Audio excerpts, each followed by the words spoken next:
प्राप्त हो जाएगा, क्योंकि श्यामा श्याम का है। जैसे बहुत रफ्तार से गाड़ी चल रही है, उसको एकदम ब्रेक मारो तो भी घसीट ही जाएगी। ऐसे ही शरणागति का कुछ होता है। बहुत जन्मों से रफ्तार से गाड़ी भोगों में चल रही है, ब्रेक मारते मारते वो फिसल ही जाता है। जैसे एक बहुत 100-200 वर्ष का पुराना वृक्ष आंधी से जड़ से उखड़ जाए तो महीनों हरा भरा दूर से दिखाई देता है, यद्यपि उसकी जड़ खत्म हो गई।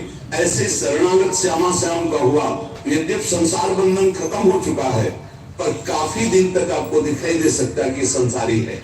इसमें कुछ लक्षण संसारी है।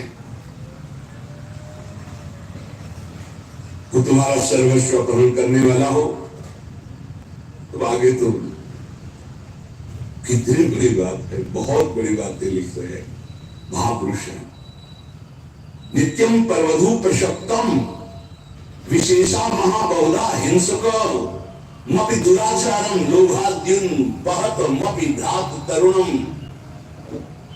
वृंदावन गत जन्म नवागणे। मैं नमन करता हूं, उनकी गणना हम दुराचारियों में नहीं करेंगे, क्योंकि प्रिया प्रीतम की शरण में हो गए, ये परम पद के अधिकारी हुए। आंतरिक बात कि हमें ये देखना है कि ये प्रभु के जन्म हो चुके हैं, आज नहीं तो कल इनका सुधार निश्चित हो जाएगा। इसमें दो बातें हैं। एक है जो हमारे हृदय की अनंत वासनाएं हैं, प्रभु के द्वारा ही उनका सर्वनाश होगा। कोई चाहे जितनी बढ़कर बात करे, अपने बल से निर्विकार पूर्ण रूप से हो ही नहीं सकता। ये तो कृपा से होता है।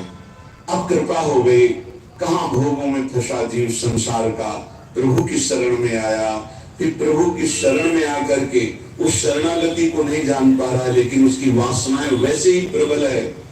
पर उस शरणागति जिनकी भी वो जान रहे हैं कि मेरे आश्रित हुआ है, मेरी माया प्रबल है, वो चूक ना देख करके अपनी करुणा से उसका परम मंगल कर देते हैं। ये आप इसी भाव को समझ करके ध्रुवदास जी लिख रहे हैं, अवगुण करे समुद्र सम गणत नापनो जान, राई के संभजन को मानत मेरु समान।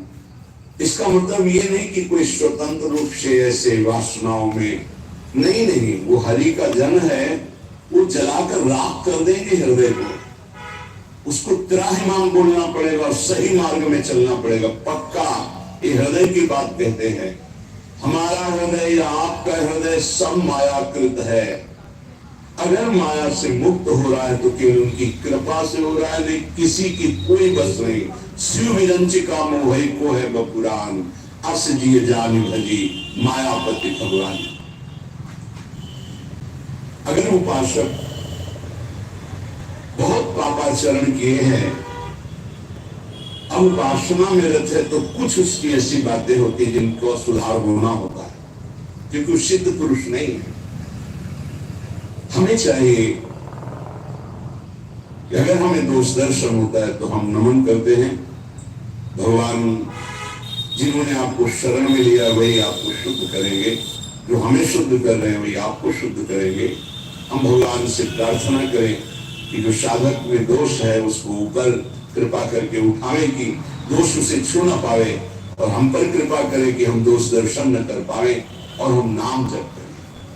जब कोई नाम का आश्रय ले लेता है तो चाहे जितना उससे अपराध बन गया हो, हमारे शास्त्र कहते, ध्यान से सुनना, पापानलस्य दीप्तस्य मा कुर्वन्तु भयं नराः, गोविंद नाम मेघौघैर् नश्यते नीरबिन्दुभिः। इतना पाप किया कि पापाग्नि उसको भस्म कर देती, नष्ट कर देती है। पाप का ऐसा प्रभाव है, विध्वंस कर देता, पूरे के पूरे साम्राज्य को नष्ट कर देता, न उसका लौकिक रहने देता, न पारलौकिक कुछ रहने देता, सब नष्ट कर देता। ये पाप बड़ा भयावह है, जिसे लोग अज्ञान के कारण सुख समझकर भोगते हैं धर्म विरुद्ध, उसे पाप कहते हैं। धर्म का स्वरूप क्या है? जो शास्त्र कहता है कि करो,